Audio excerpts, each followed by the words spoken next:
Bonjour à tous, je suis ravie de vous retrouver aujourd'hui pour une nouvelle vidéo. Alors, petit point sur mon roman en cours sur le confinement. J'ai terminé l'écriture et je suis passée aux corrections. Ça fait 3 jours je crois, donc attendez, aujourd'hui on est le 10 mai, c'est le jour de la fête des mères. En Belgique en tout cas c'est le jour de la fête des mères. Et oui, je crois que ça fait 3 jours que je suis passée aux corrections. J'ai terminé l'histoire, donc je suis pour le moment à environ, je crois c'est 182 000 caractères sur les 200 000 autorisés. Donc je suis un peu en dessous et c'est tant mieux parce que il y a peut-être des passages que je vais devoir rajouter. En tout cas depuis que j'ai terminé l'écriture j'ai déjà rajouté quelques petits trucs. Donc c'est bien que je sois un peu en dessous. Alors j'ai choisi de créer en fait une fin ouverte. C'est-à-dire que on ne sait pas vraiment ce qui va se passer. Voilà. Il se passe un truc, donc voilà, cette espèce de point de non-retour avec, le gros suspense de la fin. Et puis j'offre une espèce de solution, mais ça reste un peu ouvert en fait, on ne sait pas trop. Et en fait j'ai décidé de faire ça parce que je me laisse l'opportunité de peut-être reprendre mes personnages, du moins l'héroïne, pour en faire une prochaine histoire, peut-être, voilà, à voir.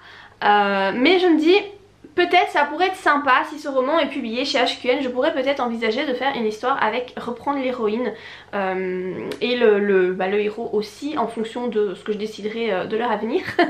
Mais voilà, ça va être une fin plus ou moins ouverte, donc je suis pas trop habituée à faire ça. Moi en général mes fins voilà, sont fermées quoi, on sait ce qui se passe, je fais un épilogue, on sait ce qui leur arrive et basta, fini, voilà.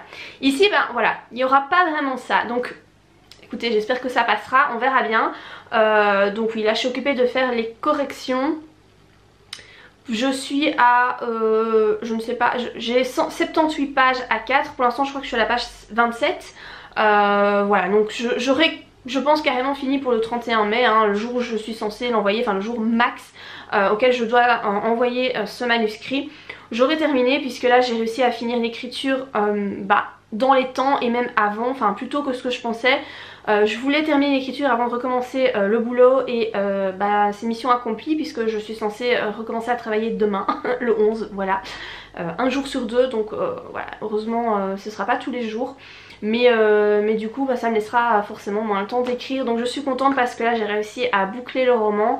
Je sais pas combien j'ai, attendez, si je crois que j'ai, il fait 32 000 mots je pense en tout. Je crois que oui, ça doit être un truc comme ça, 32 000 mots jusqu'à présent, donc c'est vraiment un roman très très court, hein. C'est genre le roman il fera 150 pages, à mon avis 150, entre 150 et 170 pages quand il sera publié, donc j'espère que ça passera auprès de HQN, on verra.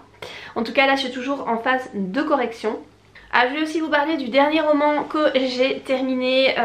J'ai lu La crêperie des petits miracles de Emily Blaine. C'est son tout dernier, voilà, qu'elle a sorti. C'est une histoire qui se situe à Saint-Malo et donc on fait des allers-retours entre Saint-Malo et Paris.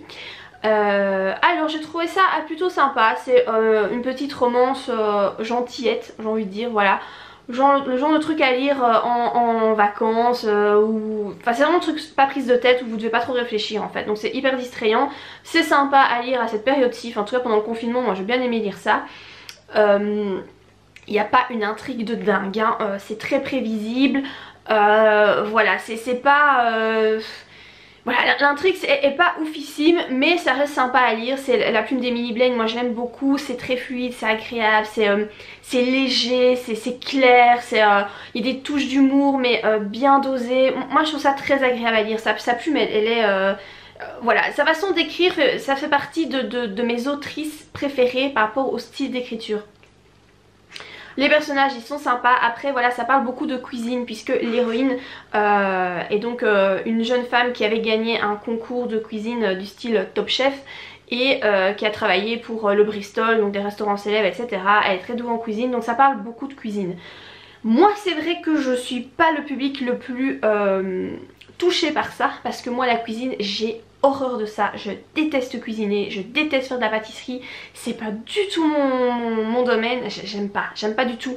Donc voilà, c'est vrai que du coup quand elle disait que le fait de cuisiner, voilà, elle aimait faire plaisir aux gens etc, je me retrouvais pas trop là-dedans parce que moi concrètement Faire plaisir aux gens en cuisinant, c'est pas du tout mon truc, et si j'essaye enfin en général ça fait pas trop plaisir quand je cuisine, parce que je suis pas non plus douée de fou, hein. Je fais des trucs de base mais ça s'arrête là. Donc voilà, après ça reste mignon, voilà, ça reste une romance mignonne qui fait du bien, c'est feel good, et voilà, ça reste sympa, ça reste du Emily Blaine. Si vous aimez Emily Blaine, bah voilà, je pense que vous pourrez apprécier cette petite romance. Pour le moment je suis en train de lire, j'ai commencé Lazare mais je ne sais plus l'auteur, donc je vous laisserai la couverture. C'est un livre qui est en auto-édition en fait. Et pourquoi je le lis? Parce qu'en fait c'est une de mes meilleures amies, on a des goûts littéraires assez semblables, qui adore cet auteur. Elle a découvert ses romans et en fait elle a voulu me les partager avec moi parce qu'elle trouve que c'est vraiment super, elle adore. Donc du coup j'ai acheté, je sais pas si c'est, non c'est pas son dernier, parce que son dernier elle m'a dit qu'elle l'avait lu et elle me le conseillait aussi parce qu'elle était super emballée, mais elle avait beaucoup aimé celui-là, donc j'ai acheté celui-là. Pour le moment je vous avoue que j'en pense pas grand chose, j'ai lu je pense 10% du roman, donc je suis vraiment encore au tout début. Bon, moi ce qui m'embête, mais ça c'est malheureusement une déformation professionnelle et c'est un peu pénible, mais c'est que j'ai déjà remarqué des fautes d'orthographe et des problèmes de ponctuation, et voilà.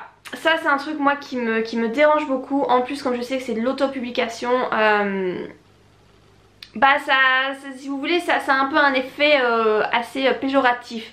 Des répétitions aussi j'en ai trouvé déjà quelques-unes, et voilà, il y a quelques petits trucs en fonction, enfin au niveau du style qui moi me plaisent pas trop. Donc mais ça c'est parce que je suis super à cheval sur le style, sur l'orthographe, sur la grammaire, et je sais que c'est chiant. Ça peut être pénible pour certaines personnes, mais voilà, je suis comme ça et on me changera pas. Donc voilà, point de vue de l'histoire, bah, écoutez je sais pas trop, ça se passe en Russie et c'est une histoire entre deux patineurs.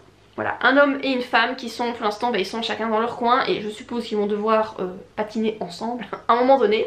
Et voilà, c'est une histoire qui sort vachement de l'ordinaire, hein, parce que bon, déjà des histoires qui se situent en Russie, je crois pas que ça court les rues, en tout cas j'en ai jamais lu, et en plus ça concerne des patineurs artistiques. J'ai jamais lu d'histoire avec des patineurs artistiques, donc c'est sûr que ça sort un peu de l'ordinaire. Pourquoi pas, je vous dirai ce que j'en pense quand j'aurai terminé ce roman. À point de vue série, il n'y a rien qui a changé parce que je termine tout doucement Elite, il me reste un épisode de la saison 3, le tout dernier. Et je pensais pas que ça pourrait encore aller plus mal, mais en fait si, parce que maintenant il y a même un père qui prostitue sa fille, donc cette série aura vraiment touché à tout ce qui est le plus malaisant possible, quoi, hein. C'est d'un malsain. Je trouve ça assez dingue quand même, hein, parce que là, après l'inceste, je trouvais que c'était déjà pas terrible. Mais alors maintenant, le père qui prostitue sa gamine de 17 ans, voilà, on touche quand même le fond, hein. Mais bon, bref, il me reste un épisode à regarder, et voilà, au-delà de ça, il y a un personnage que j'aime beaucoup dans cette série, c'est Nadia. C'est mon personnage préféré, voilà, si vous connaissez un peu la série, Nadia c'est une musulmane, mais c'est la seule en fait qui a un peu de valeur, voilà, dans le truc. Elle a des valeurs, elle a des principes, et franchement, je suis pas musulmane, hein, mais j'adhère complètement à ses valeurs, hein, parce que quand je vois les autres ce qu'ils font, bah non, moi je trouve que Nadia elle est très très bien, cette fille, elle est vraiment très très bien, et heureusement qu'il y a elle dans l'histoire pour un peu relever tout ça, hein, parce que pour le reste, oula, je trouve que c'est un peu abusé comme histoire, et perso je ferais pas voir ce genre de série à des ados, hein. Je pense qu'il faut au moins avoir bien 18, 19, 20 ans pour regarder ça. Donc voilà par rapport à cette petite vidéo, donc voilà, où je vous tiens un petit peu au courant de mes dernières lectures et de l'avancée de mon roman. Je sais pas vous si vous allez devoir retourner travailler, je pense que la France, le déconfinement commence le 11 mai pour vous, donc nous ça a commencé déjà le 4, hein, mais voilà, là le 11 c'est vraiment tous les magasins qui peuvent réouvrir, et donc les gens vont recommencer tout doucement à aller travailler. Donc bah écoutez, j'espère que ça se passera bien.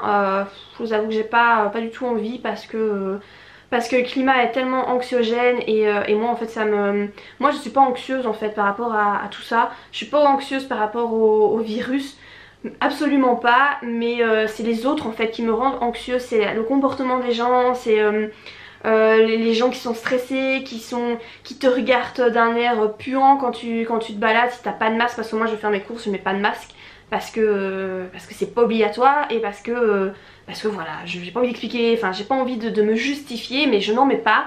Et j'ai toujours l'impression que les gens me regardent d'une façon tellement méchante et c'est un truc que je supporte pas. Donc enfin, bref, maintenant j'ai reçu un masque gratuitement parce que en Belgique, enfin certaines communes distribuent des masques gratuitement et donc j'en ai reçu un. Je le mettrai pour aller faire mes courses pour éviter que les gens me regardent comme vraiment une pestiférée.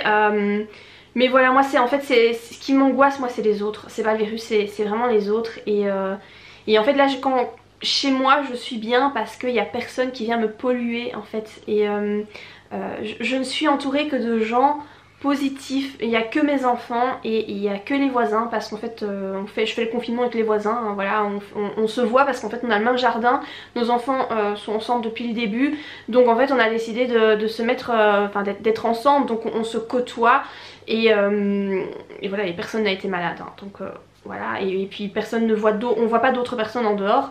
Et en fait ce sont des gens hyper positifs et ça fait trop du bien. Et c'est pas des gens qui viennent à instaurer un climat anxiogène, enfin moche, qui viennent se plaindre, enfin franchement le climat là chez moi durant ces 2 mois de confinement a été très très positif. J'ai beaucoup de chance, j'en suis consciente.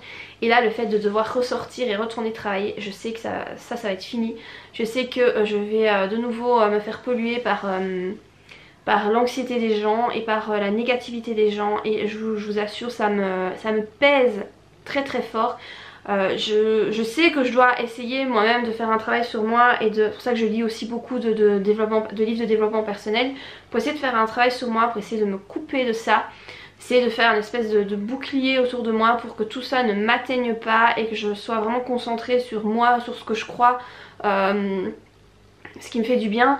Mais c'est vrai que ça va pas être facile, je sais que ça va pas être facile et voilà, j'ai juste pas trop envie, mais bon voilà, écoutez, la vie doit reprendre hein, et je pense que voilà, tout le monde est un peu dans le même bateau, donc j'espère que ça se passera bien, j'espère que ça se passera bien pour vous aussi si vous devez reprendre le chemin du travail.